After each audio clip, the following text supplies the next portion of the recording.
Benjamin Fulford, 6 juillet 2015 * reçu par courriel. Merci Estelle pour la traduction. Le manquement de la Grèce, et le vote subséquent des Grecs à dire « non » à plus de paiement au prix du sang aux banquiers, a ajouté un sentiment d'urgence aux négociations en cours, pour un nouveau système financier, selon des sources asiatiques et occidentales. Au même moment, la mafia Khazarian a recours à des menaces de plus en plus futiles, et des incidents terroristes fabriqués, dans une tentative de conjurer son éviction inévitable du contrôle bancaire. Le fait que 61% des citoyens grecs ont voté pour refuser de payer pour les erreurs téméraires des banquiers, indique qu'une majorité de la population au niveau de la population de ce pays, connaît maintenant la nature criminelle du système bancaire occidental. Le fait est, que le peuple grec sait maintenant, qu'ils ne sont pas responsables légalement, des dettes contractées par les banquiers joueurs mafiosi. En conséquence, ils ne vont donc pas les payer. Cela a mis en mouvement le premier domino, qui mènera inexorablement à la faillite du système bancaire khazarien, et leur filiale criminelle connue sous le nom de la Corporation des États-Unis d'Amérique. Un manquement de la Grèce, comme mentionné précédemment, n'est que le premier domino, qui sera suivi par l'Espagne, le Portugal, l'Irlande, l'Italie, la France, l'Allemagne, puis ensuite les États-Unis.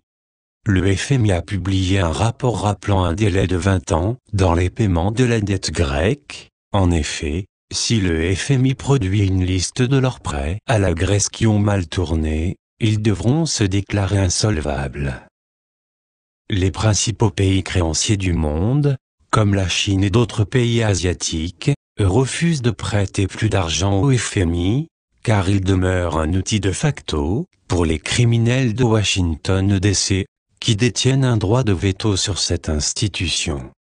La cabale de Washington DC ne peut pas renflouer le FMI ou la Banque centrale européenne, car ils sont eux-mêmes en faillite, comme on peut le voir, par le fait qu'ils manipulent les chiffres.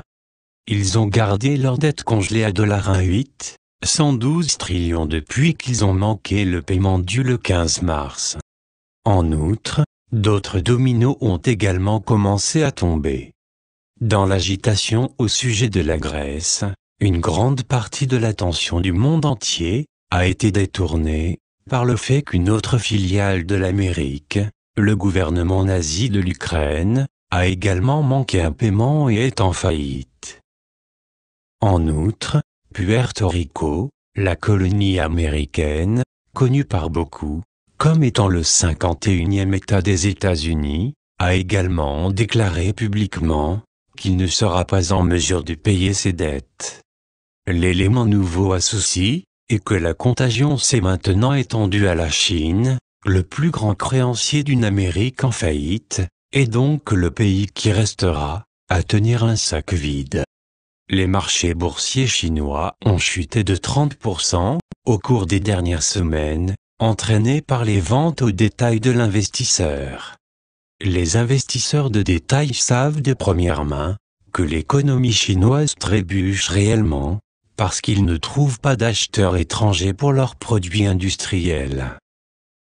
La semaine dernière, le gouvernement communiste chinois a également essayé d'obtenir des fonds, quand il a envoyé des représentants de la famille impériale manchue, au siège de la banque de Tokyo Mitsubishi UFJ, dans une tentative d'encaisser de véritables bons historiques, valant plusieurs milliards de dollars, selon un officiel du gouvernement chinois. À la banque, ils ont été accueillis par des fonctionnaires subalternes, qui ont très fortement essayé de présenter des obstacles bureaucratiques à l'encaissement de ces obligations. À la fin, malgré le fait que les obligations étaient authentiques, les Chinois et les Mandchous s'en sont retournés bredouilles, car reconnaître les obligations aurait ruiné le gouvernement japonais et le système financier japonais. Le système financier japonais est déjà sur la corde raide, à cause de l'argent qui est drainé vers l'Amérique, pourront retarder la faillite. Un récent sondage réalisé par le gouvernement japonais montre que le financement de l'Amérique est la raison pour laquelle 62,4% des Japonais disent avoir des difficultés financières. Selon des sources du Pentagone, les Russes et les Américains ont aussi échoué, la semaine dernière, dans leurs efforts pour encaisser des instruments financiers historiques car, encore une fois, le vieux système financier est tout simplement incapable d'honorer ces dettes authentiques qu'ils ont engagées au fil des ans. Voilà pourquoi, la toute première faillite d'un pays européen de l'ère après-guerre a ajouté une nouvelle urgence aux négociations en cours, à propos d'un nouveau système financier, selon les personnes impliquées dans les négociations.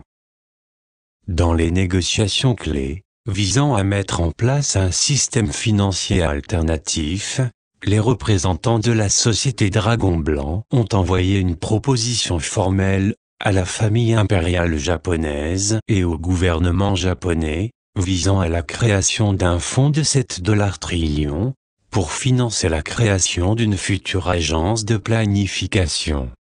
La famille impériale japonaise et les fonctionnaires de gouvernement ont en principe approuvé le plan, mais ils ont demandé une proposition écrite plus détaillée. Ceci leur a été envoyé ce lundi, juste avant la mise sous presse de ce bulletin. La proposition demande qu'une délégation du gouvernement japonais aille visiter le Royaume-Uni, les États-Unis, l'UE, le Vatican, Moscou, l'Union africaine, l'Organisation de la coopération islamique, et d'autres centres de pouvoir, pour obtenir leur soutien officiel à la future agence de planification, le soutien informel ayant déjà été accordé.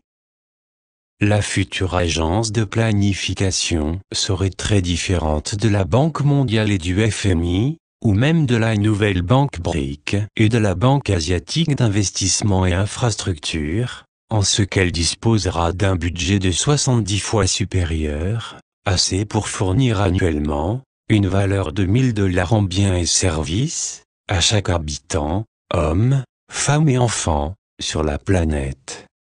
Qui plus est, tandis que la banque BRIC et la Beta isolé la faction cabale de Washington, elle fonctionne encore, sur le modèle d'esclavage de la dette babylonienne. En d'autres termes, ils prêtent de l'argent à intérêt, et s'attendent à être remboursés, ou alors ils viendront et saisiront les garanties.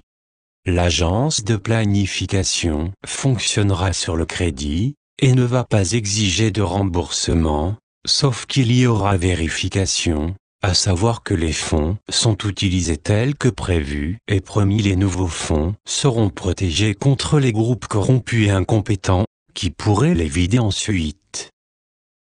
Tout ce qui est nécessaire à l'agence de planification, pour obtenir des fonds, c'est que les gouvernements les financent, à l'aide de la monnaie émise par le gouvernement.